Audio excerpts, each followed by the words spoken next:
noticias se destapan, hediondos los lodazales, proclamando lo temido. Unos chacales rabiosos se quitaron los bozales para saciar los colmillos. Venenosos carroñeros, famélicos babeantes, quebraron el compromiso juramentado a una patria democrática e ideales por el pueblo establecido. Desandando media España, desgajada, repartida, con puñales y cuchillos. Al poeta no le extraña la algarada enfurecida y auspiciaba los aullidos. Asturias lucha y blasfema desde el monte a las orillas de su mar embravecido.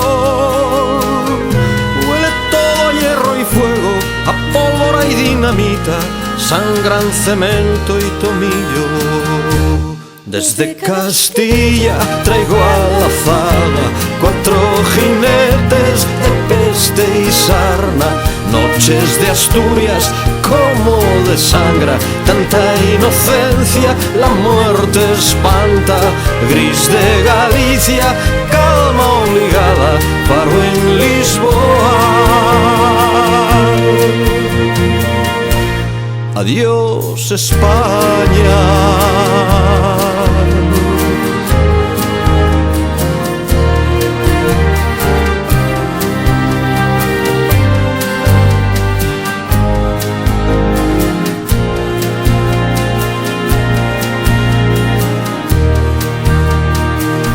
Extrañas ciudades y aldeas viven las represalias de cofrades del fascismo.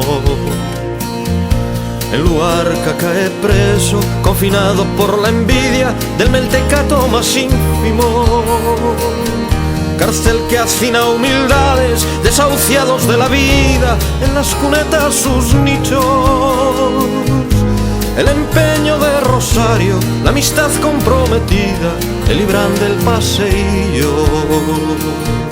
Recorre Galicia al borde, vereda de monte y rías, buscando el pasaje amigo. Aún le plañen gerifaltes, coronándole de espinas el calvario del camino. Tras frontera lusitana, busca cómodo y bahía para poner rumbo fijo y embarcar toda esta rabia por el mar de las Antillas en vapor hacia el exilio. Desde Castilla traigo a la zaga 4 jinetes de peste y sarna.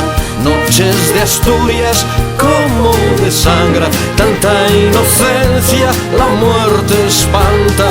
Gris de Galicia, calma obligada, faro en Lisboa. Adiós España.